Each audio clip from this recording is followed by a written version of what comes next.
Doxtator. Like Joe mentioned, background is in investments, financial planning, which basically means just make a mean spreadsheet. And that has been very helpful for demography work as well.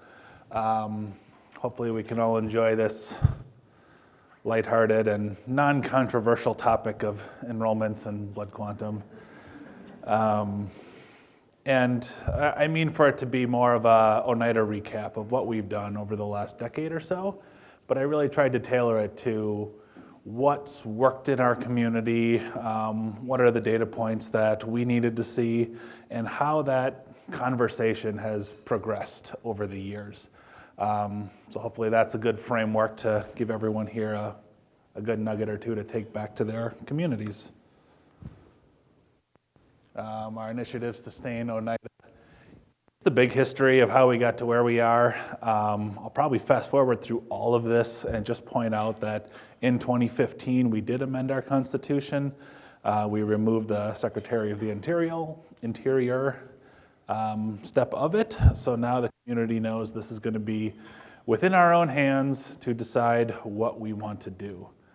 Focusing on about the last decade is when our Trust Enrollment Committee formalized this Sustain Oneida project, looking at our enrollment data and trying to project where we're going.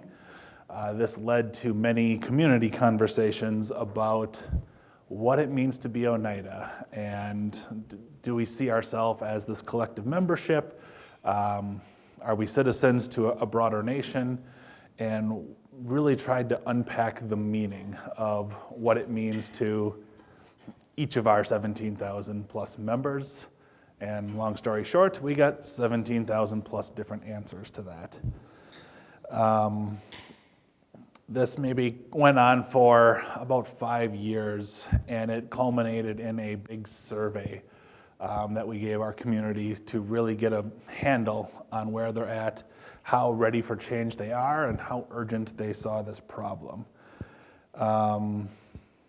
We found we're going to need more work, so we hired a demographer to really help answer a lot of the enrollment type questions, and then used that as the catalyst for really educating the community where our enrollments are at, where we're going, and tried to create a sense of urgency behind this.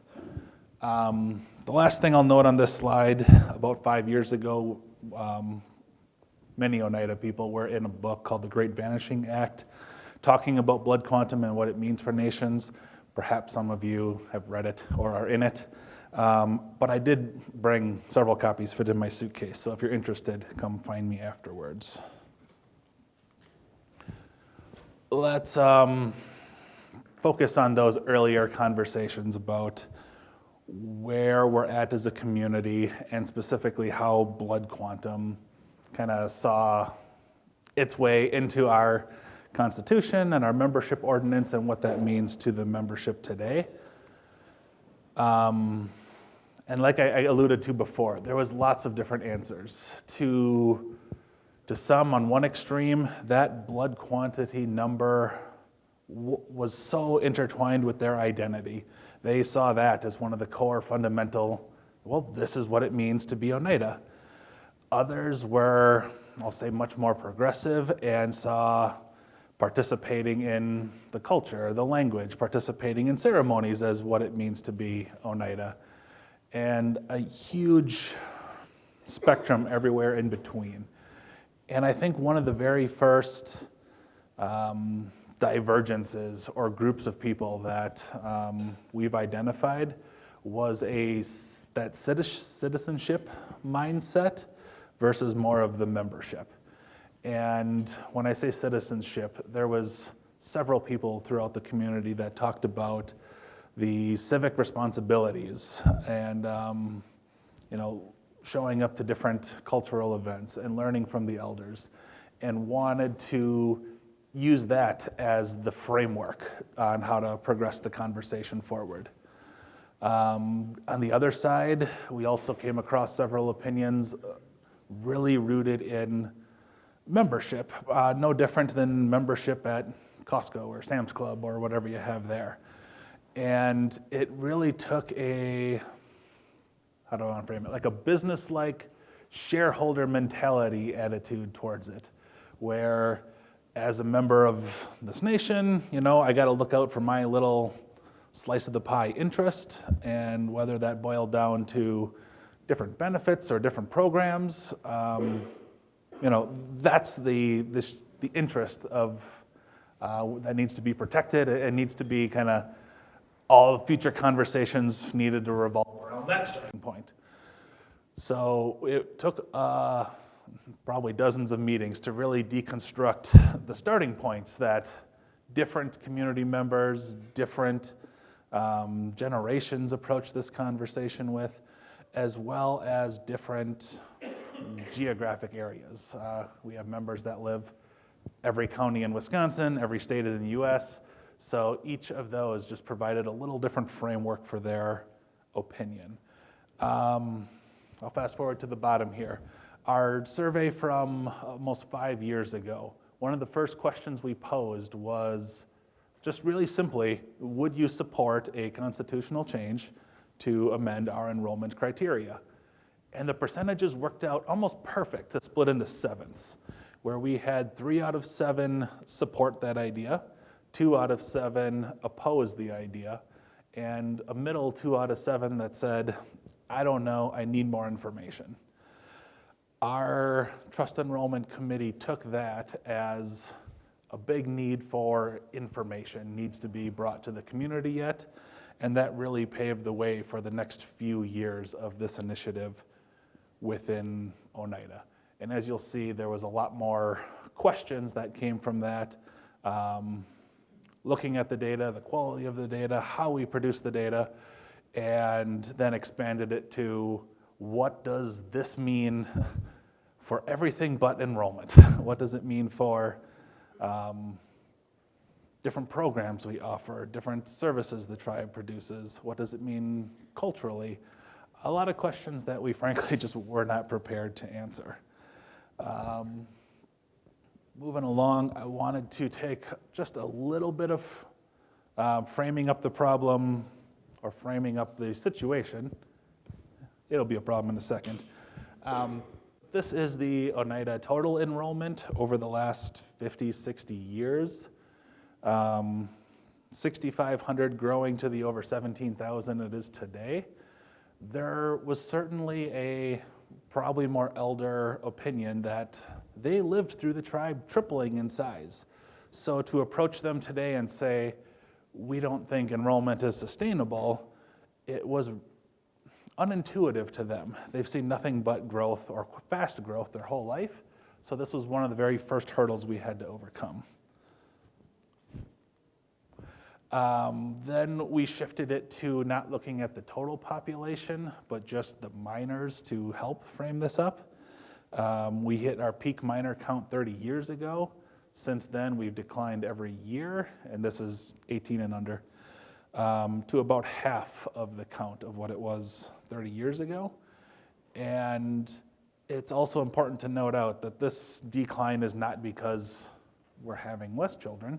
It's that predictable blood quantum effect that I think this room understands well, that once members start having children below the eligible count, they are no longer included in the enrolled membership, and essentially it's the end of the generation.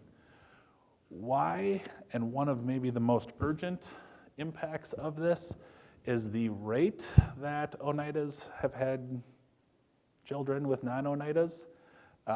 Several reasons here. I know we've live in an urban area, so there's lots of access to meet people outside the reservation. We suffer from generations of people being forced out of the reservation for economic or other social reasons. But even 50 years ago, we had 80%, 4 out of 5 members having children with non-members. Today it's about 9 out of 10. 50 years from now, it'll probably be 95%.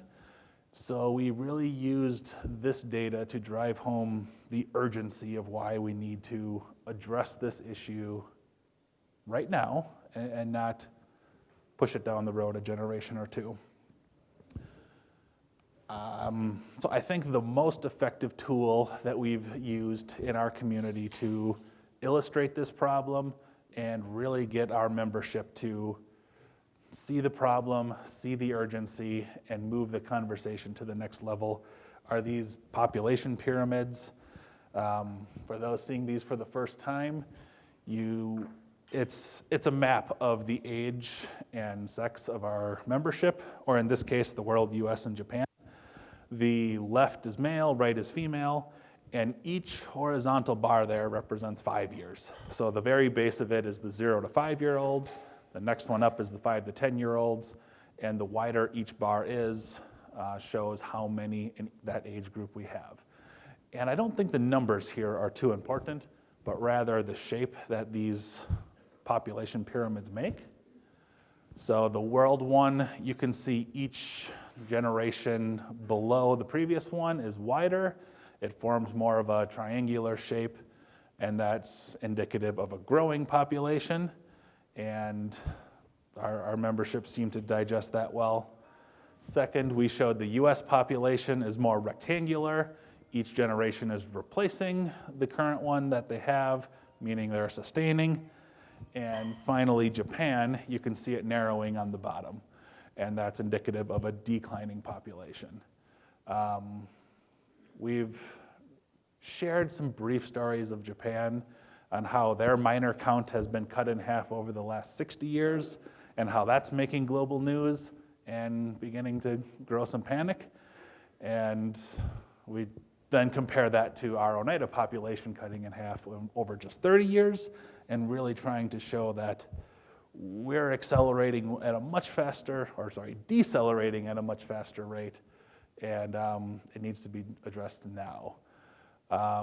Had some great conversations about Japan now selling more adult diapers than baby diapers, or how they're converting their elementary schools into elder care facilities. So when the next step of that conversation turns into, when do we turn Oneida's elementary school into an elder care facility, I think there's a really abrupt reality that hits the membership. And that sense of pride where we don't want that to happen, and that's why we need to find a way to accept children onto our rolls today. So with this framework, it's helpful to show where Oneida's at. Here's our population pyramid. There's characteristics of all 3 stages in here. Expanding at the top, a generation or 2 of it maintaining itself in the middle, and that really quick narrowing on the bottom. Most impactful though, we've illustrated this through the years. This is about a century-long population pyramid with one more detail thrown in where we've captured blood quantum as well. So I'll hit play here, as this is our probably one single most effective tool to drive this point home. But just know that the darkest color in the middle is the concentration of full blood, and then the next middle color on both the left and right is half, and the lightest blue and the lightest red represents quarter. So here we go. So this is 50 years ago. You can see a very wide base. Basically all of our children at this point are still eligible for enrollment. There was 92, our peak youth year. We're now approaching the current day. You can see the narrowing. You can see the effect of the majority of our members' kids no longer being enrollable.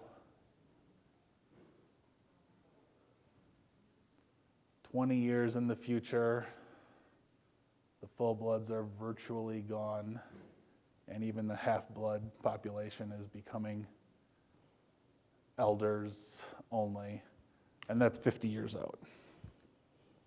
So to put these 3 population pyramids side by side with each other, it becomes a visual story to show how we used to be a community of mostly children, very few elders, which created a much different set of needs and programs and services and priorities.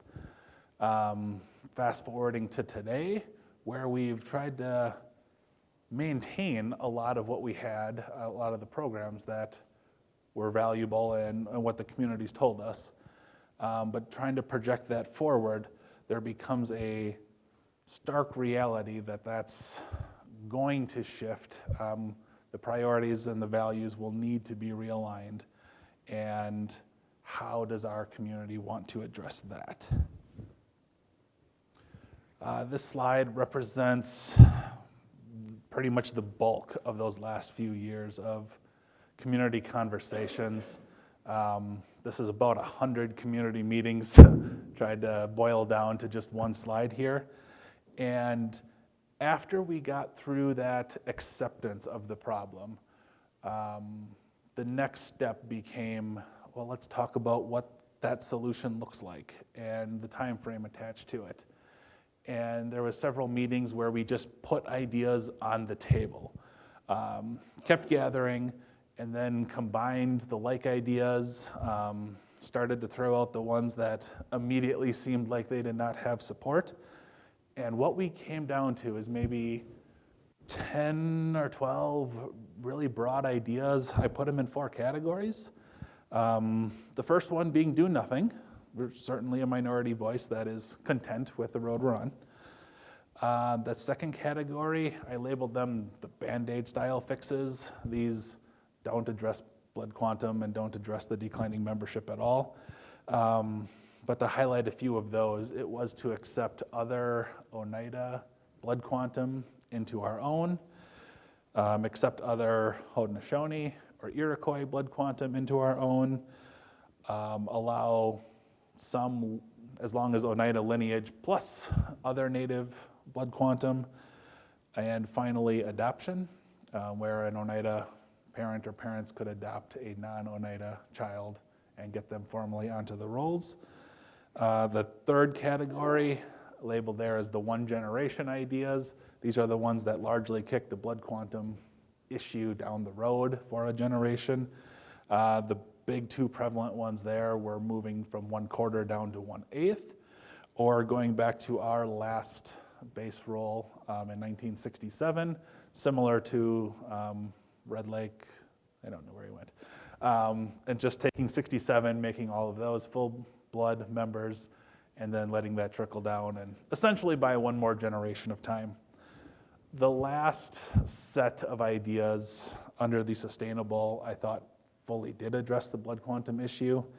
The most expansive idea was just lineage, and then several lineage plus something ideas were discussed. So one was matrilineal, one was trying to tie it to the reservation or the community, essentially building some sort of do you live, work, or play here test on top of the lineal descent. Several good conversations were about a cultural competency of sorts, trying to recognize the people that lived the culture, told the stories, practiced the language, and quantifying that then into the enrollment portion.